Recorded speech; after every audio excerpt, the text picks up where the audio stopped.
Dallas police are investigating graffiti sprayed on the Cathedral of Hope in Oak Lawn. The message appeared to be directed toward one person. Fox 4's James Rose outside the church right now with what we've learned so far. James? Well, Steve, this congregation has seen a lot of things over the years. Direct threats. They've seen messages in graffiti referring to Satan. They've had other graffiti messages of hate and homophobia, but the message they got this morning leaves them puzzled. Well, I couldn't really understand it.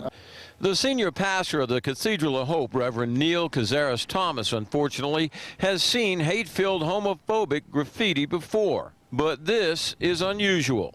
It looks like it's something personal against somebody. I don't know why they would have chosen this particular building to graffiti. If you overlook the misspellings, the graffiti appears to say kiddie porn. It also lists a name and a Shreveport phone number.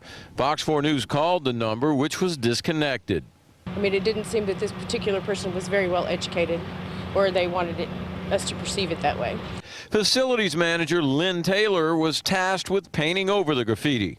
It's sad and it's disheartening, and it makes me quite angry.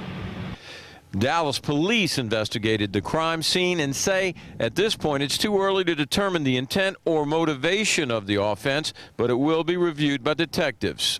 This church is not that easy to find, so police should be looking at this as a hate crime, and as they do their investigation, they need to find out not only who did it, but why. Former prosecutor turned defense attorney Pete Schulte says it's disturbing. But we're also entering, I think, into an era in our own country where hatred and bigotry and homophobia has somehow been given permission.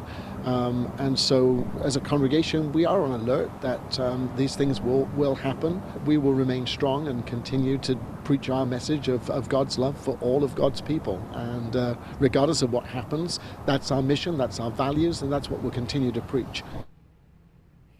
Now you're looking at a portion of the wall where the graffiti was. It has been painted over, so you can no longer see that there. I can tell you they do have cameras around this perimeter, so I'm sure investigators will be taking a closer look at that as well.